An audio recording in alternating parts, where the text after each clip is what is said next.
Hey there, colleague. How are you doing today? I hope that you're doing well. I want to talk to you about procedures. Procedures are so important. It's my friend Lindsay Fabio, who we're going to watch do a little procedure teaching mini lesson.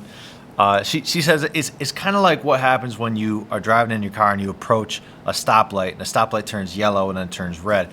You don't you don't have to will yourself to start to slow down when you see that yellow in the distance and then come to a stop when you approach a red light. It's just a procedure. It's a routinized, habitual thing that you don't really have to think about. What Lindsay says is that you want things to be like that repeat again and again and again and again and again. You want things to be like that in your classroom for your students. You want there to be a red light, green light level, internalized, habituated procedure for things like entering the classroom, beginning the day's learning, ending the class period, handing work in. Is that a thing anymore? Do people hand physical work in? I can't remember. Repositioning desks in my class. Do you ever get the thing where the desks are like continents that drift? Yeah, so repositioning desks is a procedure for us. All right, so we're going to watch an example of Lindsay talking about her entering class procedure, and I think that it's really instructive. Notice, for example, that Lindsay is hyper detailed with her students. She's even going to give you an example of her talking to imaginary students and then walking students through actually practicing the procedure right there with her. Now, what you won't see in the video is you won't see the warmth that Lindsay brings to her English classroom, the relationships that make a place like Lindsay's classroom, really clear what's expected of you, really stable, but also really life-giving. Lindsay is a decorated and well-renowned teacher, not for having control of her class, but for having a great learning environment for her students. So you won't necessarily see those things in the video, but just know that they're there. You also won't see how she has to reinforce, and you have to reinforce, and I have to reinforce any procedure that we want to become like the stoplight. If we want it to become like a stoplight, we need our students to get lots and lots of reps. And so Lindsay has said that it often takes up to 2 months of consistent reinforcements for students to be doing the procedures the way that she wants them done. And what does that reinforcement look like? It doesn't look like spending 2 months only teaching about procedures. That sounds like a nightmarish hellscape of an education. It looks like giving the feedback to students after procedure, giving them extra practice if a bunch of them don't seem to be getting it. It looks like complimenting students when they're beginning to automate the things that make class run well, and just showing up wanting that procedure to succeed every day with a heart that says, I want this not to control you, but for all of us to have a better time. This is how you want to enter the classroom. So take a look at Lindsay's approach. Take a look at how she is thinking through every little step of entering the classroom, and then you decide what makes sense for your classroom, for your personality, for your age level. It's going to look different. Mine does not look like Lindsay's, but I think that she's a great exemplar for us to learn with. So without further ado, here's Lindsay.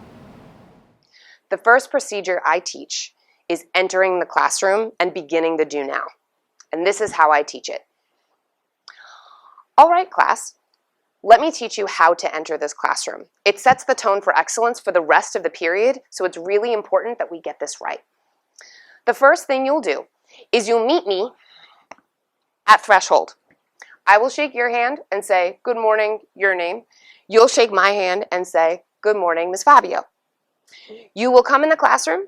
You will pick up a do now. You will walk, taking the most direct path to your seat. You'll pull out your chair, sit down, place your papers on your desk, pull your chair in. You'll secure your bag in a way that is not in everybody's way. So you'll put it underneath your desk or on the back of your chair. Then you'll pick up your pencil and begin your do now. When you walk in, you're using a quiet voice. It's okay to speak like this, but it's not okay to speak like this.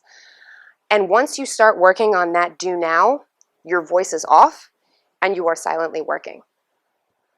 This is how we enter the classroom. So we're about to practice. We're going to do this 180 times. It is too important not to get right. So when I say go, stand up, push in your chair, and meet me outside in the hallway. And then I go to threshold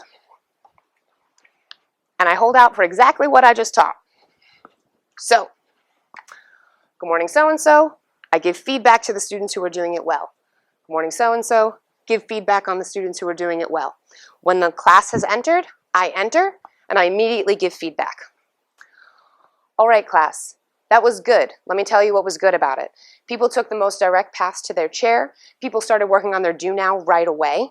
People used quiet voices, and a vast majority of the handshakes that I got were really good, and those who needed work shaped up right away.